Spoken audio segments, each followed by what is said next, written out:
नमस्कार, BRG news room में आप सभी का स्वागत है। शाम के 7 बजे तक की खबरों में क्या रहा देखेंगे इस बुलेटिन में। यूक्रेन में इस वक्त जो स्थिति बनी हुई है उसमें भारत के कई छात्र फंसे हुए थे। हालांकि अब धीरे धीरे भारतीय छात्रों को देश में वापस लाने की कोशिश सरकार की ओर से शुरू कर दी गई है, जिसके तहत अब तक कई छात्र अपने घर वापस लौट चुके हैं। ऐसे में करजन से ये खबर सामने आई है, जहां के धावट गांव की बेटी दिशा पटेल अपने घर वापस लौटी है, जिसके चलते दिशा पटेल, उनके परिजन और गाँव के लोगों में काफ़ी खुशी देखने मिल रही है। यहाँ तक कि करजन के पूर्व विधायक सतीश भाई निशाड़िया तो दिशा पटेल के घर पहुंचे और वहां जाकर उन्होंने दिशा पटेल को शॉल उठाकर उनका सम्मान भी किया। ऐसे में सही सलामत दिशा के वापस लौटने पर गांव के लोग, उनके परिजन और हर किसी में खुशी का माहौल देखने मिल रहा है। दिशा पटेल, हूँ धावट में रहूँ छूँ। हूँ चेन्नई में बुकोविना स्टेट मेडिकल यूनिवर्सिटी में भणती हती यूक्रेन में। मैं जયારે वार शुरू थयो त्यारे अमने बीजा दिवसे इंडियन एम्बेसी द्वारा अमने इन्फॉर्मेशन मळी के तमारे तात्कालिक धोरणे यूक्रेन छोड़वू पड़शे अने इंडिया परत आववू पड़शे। एटला माटे अमने त्यां 250 जेटला विद्यार्थीओनी लिस्ट बहार पाडवामां आवी। जे फर्स्ट स्लॉटमां अमने 250 विद्यार्थीओ जेटला बी हता ए बधा विद्यार्थीओने होस्टेलमांथी रोमानिया बॉर्डर पर लई जवामां आव्या। ત્યાંથી इंडियन एम्बेसी द्वारा बस प्रोवाइड करवामां आवी। ત્યાં અમને વીઝા મળ્યા અને ત્યારબાદ અમે મુંબઈ એરપોર્ટ પર પહોંચ્યા। મુંબઈ એરપોર્ટ પર રોમાનિયા બોર્ડર પર પહોંચ્યા। એરપોર્ટ પર પહોંચ્યા પછી અમને ત્યાં इंडियन एम्बेसी द्वारा સ્વાગત કરવામાં આવ્યું અને અમને જણાવવામાં આવ્યું કે અહીંયાથી કોઈ પણ વિદ્યાર્થી કોઈને કહ્યા વગર અહીંયાથી બસમાંથી ઉતરશે નહીં અને બધા વિદ્યાર્થીઓ અધિકારીઓ દ્વારા એરપોર્ટમાં લઈ જવામાં આવ્યા। ત્યાં અમને ખાવા પીવાનું પૂરું પાડવામાં આવ્યું। ત્યારબાદ બધા વિદ્યાર્થીઓનું કાઉન્ટિંગ કરીને કોઈ પણ વિદ્યાર્થી રહી ન જાય એ બધું ધ્યાન રાખીને એ લોકોએ અમને એરપોર્ટમાં ફ્લાઇટમાં બેસાડ્યા અને ફ્લાઇટમાં બેસાડ્યા પછી એર ઇન્ડિયા દ્વારા અમને બધી સુખ સગવડ પ્રોવાઈડ કરવામાં આવી। ત્યારબાદ અમે મુંબઈ એરપોર્ટ પર પહોંચ્યા। ત્યાં અમને વિદેશ મંત્રી દ્વારા સ્વાગત કરવામાં આવ્યું। મુંબઈના મેયર પણ ત્યાં પહોંચી ગયા હતા અને અમને બધી ઇન્ફોર્મેશન આપી કે તમને જમવાનું ને બધું અહીંયા પ્રોવાઈડ થઈ જશે। ત્યારબાદ બધા વિદ્યાર્થીઓનું લોકેશન એ લોકોએ જોયું કે કોણ વિદ્યાર્થી કયા શહેરનું છે, ગુજરાતમાં છે, કયા રાજ્યમાં છે, બધી ઇન્ફોર્મેશન એ લોકોએ કલાક 2 કલાકમાં બધી ઇન્ફોર્મેશન ઝડપથી મેળવી। ત્યારબાદ બધા વિદ્યાર્થીઓને અલગ અલગ રીતે 4 બસ પ્રોવાઈડ કરવામાં આવી હતી। સુરત, વલસાડ, વાપી, અહેમદાબાદ, વડોદરા, રાજકોટ બધા શહેરોમાં જેટલા પણ વિદ્યાર્થીઓ હતા એ બધા વિદ્યાર્થીઓને સારી રીતે પહોંચાડવામાં આવ્યા। शहर के कारेलीबाग इलाके में मौजूद जेडी पटेल बधिर माध्यमिक विद्यालय में 10वीं और 12वीं कक्षा के छात्रों के विदाई समारोह को आयोजित किया गया। वडोदरा शहर के कारेलीबाग इलाके में मुक बधिर ट्रस्ट संचालित जीडी पटेल बधिर माध्यमिक विद्यालय मौजूद है, जिसमें आज 10वीं और 12वीं कक्षा के छात्रों के विदाई समारोह को आयोजित किया गया था। इस कार्यक्रम के तहत जिला शिक्षा अधिकारी नवनीत मेहता और साथ ही बच्चों की एक्सपर्ट डॉक्टर परिता पंड्या विशेष अतिथि के तौर पर उपस्थित रहे थे। इसके साथ ही विद्यालय के प्रमुख रिकेश देसाई, मंत्री कविता शाह और साथ ही अन्य कई पदाधिकारियों की भी उपस्थिति रही थी। इस कार्यक्रम के तहत 10वीं और 12वीं कक्षा के छात्रों को आने वाली जिंदगी में प्रगति करने की शुभकामनाएं उपस्थित सभी महानुभावों की ओर से दी गई। मुकबधीर अहींया विद्यालयमां खास तो बाळको जे 10मा અને 12મા ધોરણના છે અને જે એક્ઝામ ગોઈંગ છે, જેને બોર્ડની એક્ઝામ છે, તો એ લોકોને સ્ટ્રેસ હોય એ સમજી શકાય એમ છે, કારણ કે અત્યાર સુધી આપણે ઓનલાઈન જ ઘણું બધું સ્ટડીઝ ચાલ્યો અને હવે ઓફલાઈન એક્ઝામ થઈ રહી છે, તો બાળકો સ્ટ્રેસમાં હોય અને એના માટે તણાવનું સમાપન કેવી રીતે કરવું, કઈ કઈ ટેકનિક યુઝ કરવી, એ ટાઈપનો વાર્તાલાપ આજે મારા તરફથી કરવામાં આવી રહ્યો છે। મૂકધ્વનિ ટ્રસ્ટ સંચાલિત શ્રી ગિરધરભાઈ ડી પટેલ બધિર માધ્યમિક વિદ્યાલય અને શ્રી હરિભાઈ આર દેસાઈ બધિર ઉચ્ચતર માધ્યમિક વિદ્યાલયમાં આજ રોજ ધોરણ 10 અને ધોરણ 12ના પરીક્ષાલક્ષી શુભેચ્છા કાર્યક્રમ તથા ધોરણ 12નો વિદાય સમારંભનું આયોજન કરવામાં આવેલ છે। આજના આ કાર્યક્રમની અંદર મુખ્ય મહેમાન તરીકે ડીઈઓ માનનીય શ્રી નવનીતભાઈ મહેતા સાહેબ હાજર રહ્યા છે। સાથે બાળરોગ નિષ્ણાંત ડૉક્ટર પરિતા મેમ પણ હાજર રહ્યા છે। ડૉક્ટર પરિતા મેમ દ્વારા સ્ટ્રેસ મેનેજમેન્ટ વિશે એટલે પરીક્ષાલક્ષી જ્યારે છોકરાઓ બાળકોને સ્ટ્રેસ તણાવ અનુભવાય છે તો એના વિશે એમને કેવી રીતે પોતાની જાતને કોપ અપ કરવાનું છે એના વિશે પ્રેઝન્ટેશન પણ આપ્યું હતું। આ સાથે અમારા મુખધ્વનિ ટ્રસ્ટના પ્રમુખ શ્રી કિરીશભાઈ દેસાઈ સાહેબ, ઉપપ્રમુખ શ્રી રાજેન્દ્રભાઈ દેસાઈ સાહેબ, મંત્રી શ્રી કવિતાબેન શાહ હાજર રહ્યા હતા. અને અમારી સાથે વાલી મિત્રો, વિદ્યાર્થીઓ અને શિક્ષક મિત્રો પણ આ કાર્યક્રમમાં જોડાયા હતા. કેટલા વિદ્યાર્થીઓને વિદાય સમારંભ અને કેટલા વિદ્યાર્થીઓ 10મું ક્રોસ કરીને 10 અને 12ના 20 દિવ્યાંગ વિદ્યાર્થીઓ જે છે, જેઓ 10મા અને 12માની પરીક્ષા આપી રહ્યા છે અને એમને અમે વિદાય આપી રહ્યા છે. वडोदरा के सेवासी गांव में बीते कई वक्त से निवासी प्राथमिक सुविधाएं न होने की वजह से परेशान हैं। हालांकि इसके बावजूद भी पालिका की ओर से जब सेवासी के निवासियों को कर बिल मुहैया करवाया गया तो वो ज़्यादा था, जिसके चलते आज सेवासी के सभी निवासी इकट्ठा होकर पालिका की मुख्य कचहरी पर पहुंचे और उनकी ओर से इस मामले को उग्र तरीके से प्रस्तावित किया गया। અમે એ માટે આવ્યા છે કે અમારા ઘરે શૌચાલય નથી, પાણી નથી, અમારે બહુ તકલીફ છે બધી ત્યાં આગળ મહાકાળીનગરમાં અમારે. અને જવાન છોકરોને લઈને જવાનું બહાર અમારે, અને આદમી લોકો જોવે એ સારું લાગે તો આ સરકારને કરવું જોઈએ કે અમે શૌચાલય કરી દેવું પડે. અમે સેવાસી મહાકાળીનગરના રોડ ઉપર રહીએ છીએ. આજ કેટલા ટાઈમથી અમારે ત્યાં પાણી જ નથી. હેન્ડપંપ છે, હેન્ડપંપથી તમારે પાણી ભરવું પડે છે. બોલો, બહુ તકલીફ અમને ત્યાં થાય છે. માગણી એવી છે, અમે સેવાસી વિસ્તારની આવેલી સોસાયટીઓમાં કોર્પોરેશન વહીવટી તંત્રએ આડેધડ વેરા ઝીક્યા છે. જે અમારો વેરો 250 થી 500 રૂપિયા હતો, એના આજે 5,000 રૂપિયા વેરા ફટકાર્યા છે. અમે ઘરવેરો ભરવા તૈયાર છે. સામાન્ય કર 200-300 હોય તો અમે ભરી શકીએ, પરંતુ અમને સુવિધા જેવી કે પીવાનું પાણી નથી, ડ્રેનેજ નથી, સફાઈ કામદારો સફાઈ કરતા નથી, રોડ પર સ્ટ્રીટ લાઇટો નથી. આજે તમે જુઓ, મહાકાલી યુએલસી પ્રોજેક્ટની અંદર પ્લોટો ફાળવેલા છે, ત્યાં આગળ શૌચાલય નથી. ગવર્મેન્ટે કરોડો રૂપિયા જાહેરમાં શૌચાલય બનાવવા માટે ફાળવ્યા છે, આજે એક પણ ઘરે જાજરૂ નથી. તો પછી અમે વેરો કેવી રીતના ભરીએ? એટલે કમિશનર શ્રી, એટલે કોર્પોરેશન તંત્રને આજે અમે જગાડવા, ઢંઢેરવા આવ્યા છે કે આ જાડી ચામડીના તંત્ર લોકોના વેરાથી પગાર તગડા લ્યો છો. આ તમે જાગો અને અમને પહેલાં પાણીની સુવિધા આપો અને ડ્રેનેજ લાઈન આપો, ત્યાર પછી જ અમે વેરા ભરીશું. कुछ वक्त पहले पालिका में 7 गांवों को शामिल किया गया था, लेकिन 7 गांव के ये लोग काफ़ी वक्त से प्राथमिक सुविधाओं के ना होने से जूझ रहे हैं। हालांकि उसके बावजूद भी उन्हें 3 गुना कर बिल मुहैया करवाया गया है। ऐसे में 7 गांव के सरपंच आज इस मामले को लेकर डिप्टी म्यूनिसिपल कमिश्नर के पास आवेदन पत्र देने पहुंचे।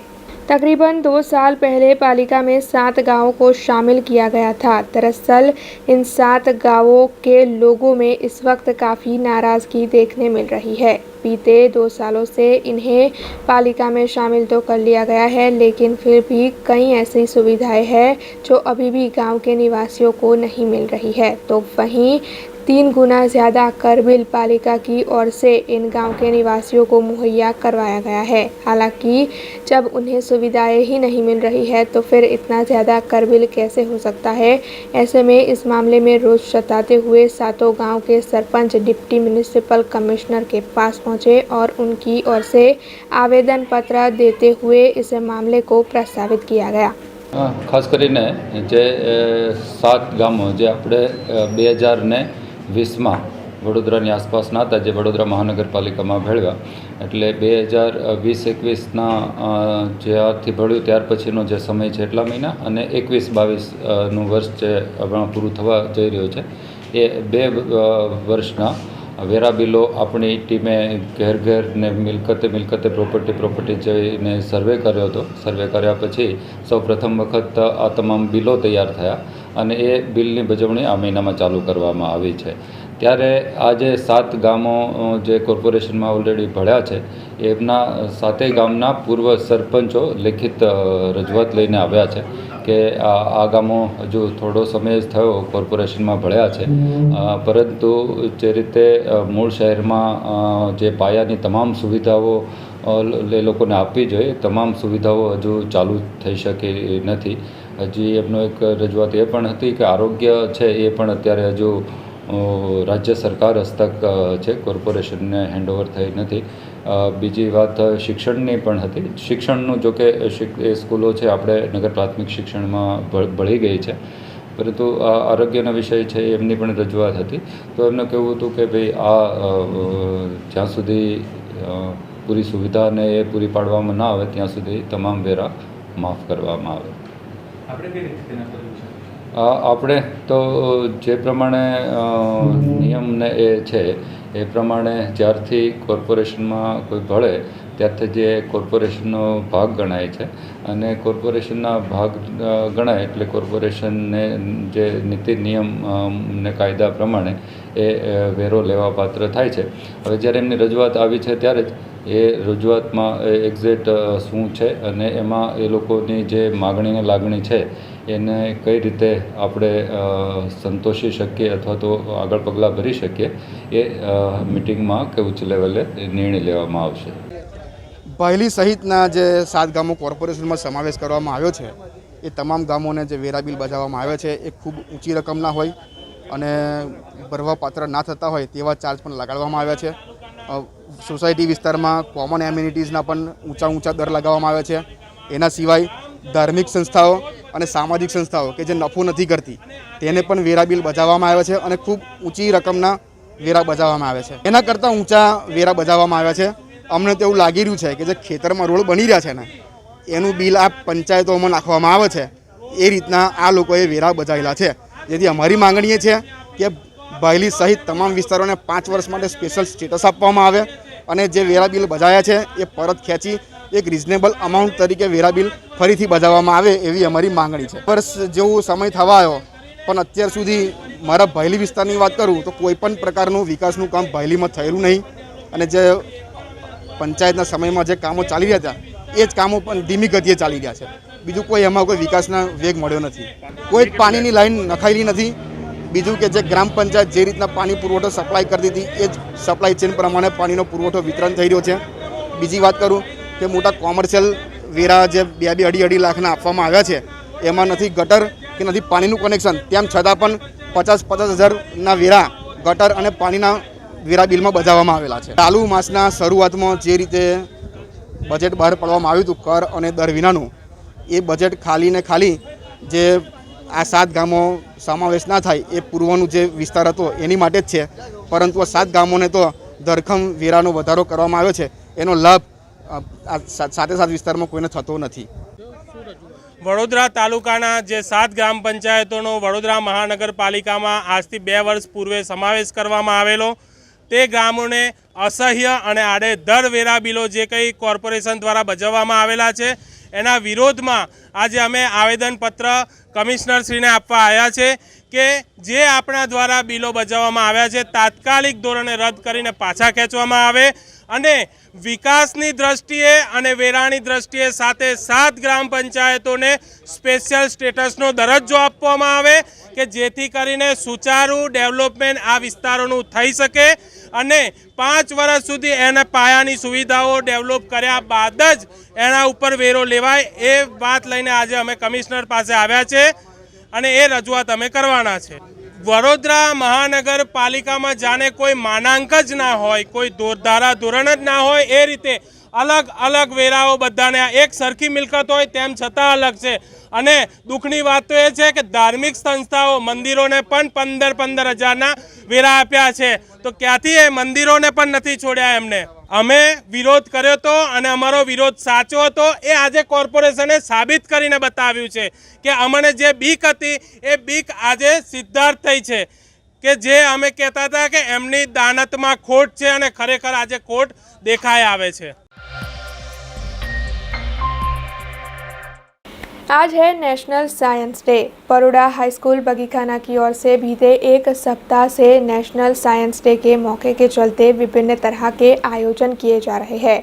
ऐसे में आज के दिन भी बड़ोड़ा हाई स्कूल बगीखाना में बच्चों के लिए विभिन्न तरह की प्रवृत्तियां आयोजित की गई थी, जिसमें सभी छात्रों ने उत्साह से शिरकत की। आपको बता दें कि इस मौके पर छात्रा समेत स्कूल के आचार्य और शिक्षकों की उपस्थिति रही थी। જે બાળકોએ જે સાયન્સના એક્સપેરિમેન્ટ્સ કર્યા, જે જાતનું બધું બોલ્યા એને વિશે, એ બહુ જ વેરી ઇમ્પોર્ટન્ટ, બહુ જ સારું કર્યું. અને ખાસ કરીને બહુ નાના બાળકો અપર કેજીના એનાથી નાના વર્ગના એ અત્યારથી આ જાતના અનુભવો એમને મળે, આ જાતનું પોતે બોલી શકે કરેલું એ બહુ બાળકના વિકાસ માટે અગત્યનું છે. એને માટે મારા હાર્દિક કોંગ્રેચ્યુલેશન્સ બધા ટીચર્સને, જે રીતે બાળકો બોલે એમને અને પેરેન્ટ્સને ઓફકોર્સ, કારણ કે એ બધું વ્યવસ્થિત વાતાવરણ સ્કૂલમાં અને પેરેન્ટ્સ ઘરમાં પણ મળે તો બાળકોનો ગ્રોથ ઘણો સારો થાય. એટલે I am very happy for this અને congratulate whole team of Bagikhana, કારણ કે આ રીતે બાળકોને એનકરેજ કરવું એ બહુ અઘરું છે. જે લોકો ફેમિલીમાં છે, એક કે બે બાળકો છે, એમને પણ ખબર છે કે બે બાળકોમાં જો આટલી બધી મહેનત કરવી પડે તો આખા ક્લાસમાં આ રીતના એમને ભણાવીને એમને સરસ વાતાવરણ આપીને જાત જાતની વસ્તુ એમને કરવાની કેટલું મહત્ત્વનું છે. એટલે મારા બહુ જ અભિનંદન આખી ટીમને અને ઓફકોર્સ બાળકોને, એમના વાલીઓને. Thank you. शहर में मौजूद परमहंस आर्ट के युवा कलाकार किशन शाह की ओर से कई अच्छे पेंटिंग्स बनाए जाते हैं. अनोखे तरीके के पेंटिंग्स बनाने के लिए वो काफ़ी मशहूर है. वैसे किशन शाह ईश्वर में काफ़ी आस्था रखते हैं. महाशिवरात्रि का पर्व अब बस आने ही वाला है. ऐसे में शिव जी के प्रति अपनी भक्ति दिखाते हुए किशन शाह की ओर से शिव जी की 10 पेंटिंग्स यंत्र मंत्र और तंत्र पर आधारित तैयार करवाई गई है. तो आइए उन्हीं से जानते हैं उनकी इस पेंटिंग्स के बारे में. મારું નામ કિશન શાહ છે. હું પેઇન્ટિંગ ને બધું વર્ક કરું છું, તાંત્રિક પેઇન્ટિંગ ને બધું બનાવતો હોઉં છું. તો આજે આ વખતે શિવરાત્રિએ મને એવું વિચાર આવ્યો કે તંત્ર પર જે શિવજીમાંથી જ ઉત્પન્ન થયેલું છે, જે પાર્વતી માતાને એમને સમજાવ્યું એનું ગાઢ રહસ્ય, અને પછી જે ઉત્પન્ન થયું છે તંત્ર, એના ઉપર મેં પેઇન્ટિંગ બનાવ્યા છે. એબ્સ્ટ્રેક્ટ પેઇન્ટિંગ બનાવ્યા છે, એટલે મોડર્ન અને તંત્ર એનો બેવનો સમન્વય કરીને પેઇન્ટિંગ બનાવ્યા છે. જે પેઇન્ટિંગ 12-13 પેઇન્ટિંગ બનાવ્યા છે કુલ ટોટલ. એની અંદર સૂર્યનું યંત્ર હોય, પંદરું યંત્ર હોય, વિસા યંત્ર હોય, શ્રી યંત્ર હોય, એનું સમન્વય કરીને આખું બનાવ્યું છે, જેની અંદર અર્ધનારેશ્વર પણ છે એ રીતનું. એટલે આ વખતે મને એવો વિચાર આવ્યો હતો કે આ રીતનું વર્ક કરીએ. અને શિવરાત્રિ હોય કે શ્રાવણ મહિનો હોય, હું મારી કલાના એટલે કલાથી હું ભગવાનને રીઝવવાનો પ્રયત્ન કરતો હોઉં છું. તો એના માટે હું બીલીપત્ર પર પણ પેઇન્ટિંગ બનાવ્યા છે, જે આપણે ચાલ કે મતલબ ચોક પર જે ચોક આપણે લખીએ એના પર પણ મેં શિવજી બનાવ્યા છે. કોફી પેઇન્ટિંગ બનાવ્યા છે. એ રીતના બધા વર્ક કરતો રહેતો હોઉં છું. બનાવતા મતલબ મૂડ પર એ આધાર હોય છે. ક્યારેક 2 દિવસમાં બની જાય, ક્યારેક અઠવાડિયું થઈ જાય, તો એ રીતનું થતું હોય છે. બીલીપત્રમાં એવું હતું કે બીલીપત્ર પર કોઈ અર્પણ ભગવાનને કરતા હોય છે, પણ બીલીપત્ર ભગવાનને પેઇન્ટિંગ કરીને કોઈ નથી રાખતું. તો મને એવું હતું કે એનું મહત્ત્વ એટલું બધું છે. તો બીલી પર મેં બીલી શોધ્યા પહેલાં તો, કારણ કે કાંટાવાળું ઝાડ હોય, કાંટાળું એટલે એની અંદર હોલ ને બધું છિદ્ર પડી જતા હોય છે. તો મને એવું થયું કે એકદમ સારી મોટી સાઇઝના ક્વોલિટીવાળા એને સાફ કર્યા, એની પર એક પ્રેસ કરીને વજન મૂકવું પડતું હોય છે કે તૂટી ના જાય. પછી પેઇન્ટિંગ બનાવ્યા, પણ એ ઘણું ડિફિકલ્ટ લાગ્યું. પણ પછી ભગવાન પર એવું હતું જ કે ના કરીશું તો ખરા જ. તો 108 જેટલા મેં બનાવ્યા. यूक्रेन में जो युद्ध की स्थिति बीते कई दिनों से बनी हुई है, उसमें भारत के कई छात्र फंसे हुए थे, जिसमें वडोदरा और गुजरात के छात्र भी शामिल थे. हालांकि अब धीरे धीरे इन छात्रों को अपने घर वापस लाया जा रहा है. ऐसे में वडोदरा शहर की यूक्रेन में पढ़ रही छात्रा निहारिका शाह अपने घर वापस लौट आई है. अपने घर वापस लौटने की खुशी उनके चेहरे पर देखने मिली और साथ ही उनके परिजन भी उनके सही सलामत वापस लौटने से काफ़ी खुश हुए. हालांकि निहारिका शाह की ओर से उनके अन्य फंसे हुए दोस्त भी जल्द से जल्द अपने देश वापस लौटे, ऐसी कामना की गई.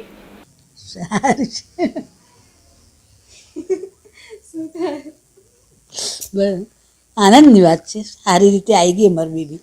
એટલે ઘણું બધું તો બહુ ચિંતા થતી હતી કે તે શું કરશે, કેવી રીતે. બીજા બધા તો જોઈએ છે ટીવીમાં, તો કેટલું બધું દ્રશ્ય ખરાબ લાગે છે. સારી રીતે આના આનંદમાં અમને જે બધા સાથ આપ્યો એનો બહુ અમે આભાર માનીએ છીએ. નિયંત્રણ લાવી અને કોર્પોરેટર અને અમારા સંસદ રંજનબેન ભટ્ટે બી જે સહકાર આપ્યો એ બદલ ખૂબ આભાર છે. લગભગ હજુ તો 500 છોકરા આયા, બીજા જ પ્લેનમાં આ છોકરીનો નંબર લાગી ગયો. એ અમારે માટે બહુ આનંદની વાત છે. નહીં તો અટવાઈ જતી. જો અહીંથી સાંસદને અમે ના મળ્યા હોત તો એને જે પહેલી બેચ આવી, એક બોમ્બેથી ને એક દિલ્હીથી, દિલ્હીની બેચમાં એનો નંબર લાગી ગયો. એટલે અમને ખૂબ આનંદની વાત છે. બહુ આનંદની વાત છે. એના મમ્મી પપ્પા કરતાં અમને વધારે આનંદની વાત છે, કારણ કે આ તો અમારે વ્યાજનું વ્યાજ કહેવાય. હું ચેન્નઈમાં હતી, બુકોવિનિયન સ્ટેટ મેડિકલ યુનિવર્સિટીમાં ભણું છું. અમારી મતલબ યુનિવર્સિટી ઈસ્ટ સાઈડમાં આવે, રોમેનિયાથી 20 મિનિટ્સ જ દૂર છે આમ તો, ઓન અ ગુડ ડે, હમણાં નહીં. અને મતલબ હું ખુશ તો છું અહીંયા આગળ આવીને, બટ એટલી નહીં, કારણ કે મારા ફ્રેન્ડ્સ અત્યારે હજુ ફસાયેલા છે ત્યાં, અને ત્યાં ચર્નીવિટસીમાં સાયરન્સ વાગે છે અને એ લોકોને અંડરગ્રાઉન્ડ થવાનું કીધેલું છે હમણાં અત્યારે, એટલે એ લોકો બેઝમેન્ટમાં છે. એ લોકોની હાલત જોઈને મારા જ ફ્રેન્ડ્સ છે, મતલબ હું બસ એક માર્કથી જ બચી ગઈ, મારું લક હતું કે હું બચી ગઈ, બાકી હું બી એ હાલતમાં હોઈ શકત. એટલે ખુશી તો એટલી બધી છે નહીં હમણાં, બટ એ લોકો આવી જશે પછી તો ફૂલ, અને આઈ એમ શ્યોર એ લોકો આવી જ જશે, because the government is on the right track. એ લોકો બરાબર કરે છે જે કરે છે, અને જેટલી બી વિડીયોઝ, જે બી ન્યૂઝ જે ત્યાંના લોકો પોસ્ટ કરે છે સોશિયલ મીડિયા થ્રુ, અને જે તમે ન્યૂઝમાં તમે બ્રોડકાસ્ટ કરો છો, એનાથી એ લોકોને સમજ પડે છે કે ત્યાં શું થઈ રહ્યું છે, અને they are taking correct actions. Like પોલેન્ડમાં બધું કરી દીધું, અને હમણાં કંઈક આઈ ડોન્ટ નો કેટલું કરેક્ટ છે, બટ આઈ થિંક ટ્રેન્સ બી એ લોકોએ હવે ચાલુ કરી દીધી છે ફ્રીમાં ટુ ગેટ આઉટ ઓફ યુક્રેन. शहर के वासना भाईली इलाके में साहिल हरिकृष्णा किरीना रहते हैं. उनके घर शादी के 5 साल बाद 2 जुड़वा बच्चों का जन्म हुआ, लेकिन कुछ माह पहले ही उन्हें पता चला कि उनके दोनों बच्चों को स्पाइनल मस्कुलर एट्रोफी नाम की गंभीर बीमारी है. दरअसल इस बीमारी में बच्चों का बचना तकरीबन नामुमकिन होता है, लेकिन फिर भी बच्चों की जान बचाने के लिए उन्हें 16 करोड़ का एक यानी कि 32 करोड़ के 2 इंजेक्शन की ज़रूरत है. ऐसे में इस वक्त उनके परिवार की ओर से क्राउड फंडिंग का ज़रिया अपनाया जा रहा है ताकि ये राशि जमा की जा सके. अगर आप भी उन्हें मदद करना चाहते हैं तो उनका संपर्क कर बच्चों के इंजेक्शन के लिए कुछ राशि दान कर सकते हैं. अब आइए साहिल हरिकृष्णा किरीना से ही जानते हैं उनके बच्चों की इस बीमारी के बारे में, और साथ ही अब तक उन्होंने कितनी रकम इकट्ठा की है इसके बारे में. મારે પ્રથમ અને પ્રિશા એ બેઉ દીકરો ને દીકરી છે, જેમને સ્પાઇનલ મસ્ક્યુલર એટ્રોફી નામની બીમારી છે. આ બીમારીની ખબર અમને 15 દિવસ પહેલાં પડી. મારી દીકરી જે છે એ 22 દિવસ આઈસીયુમાં હોસ્પિટલાઇઝ હતી, અને એ દરમિયાન એવું જાણવામાં મળ્યું કે એને પગની મૂવમેન્ટ ને બધું નથી. તો ન્યુરોલોજિસ્ટનો અમે વ્યૂ લીધો. ન્યુરોલોજિસ્ટે પ્રાઇમરી ફાઇન્ડિંગ્સમાં એવું જણાવ્યું કે આને પ્રોબ્લેમ હોઈ શકે છે. તો એની અમે પછી ફર્ધર બ્લડ સેમ્પલને લઈને બેંગ્લોર મોકલ્યું, અને રિપોર્ટ પછી પોઝિટિવ મળેલો આનો. ડૉક્ટર્સનું એવું કહેવું હતું કે કદાચ જોડિયા બાળકો છે તો બીજામાં બી આવી શકે છે. તો એનું ડેવલપમેન્ટ અસેસમેન્ટ વગેરે અમે કરાવ્યું, અને એ વખતે અમે સેફ સાઇડ બાળકનો બીજાનો બી રિપોર્ટ મોકલી આપ્યો, જે પોઝિટિવ આવ્યો. આ બીમારી એક રેર જીનેટિકલ ડિસઓર્ડર છે, જેમાં બાળકનું આયુષ્ય 1.5 થી 2 વર્ષ હોય છે મેક્સિમમ.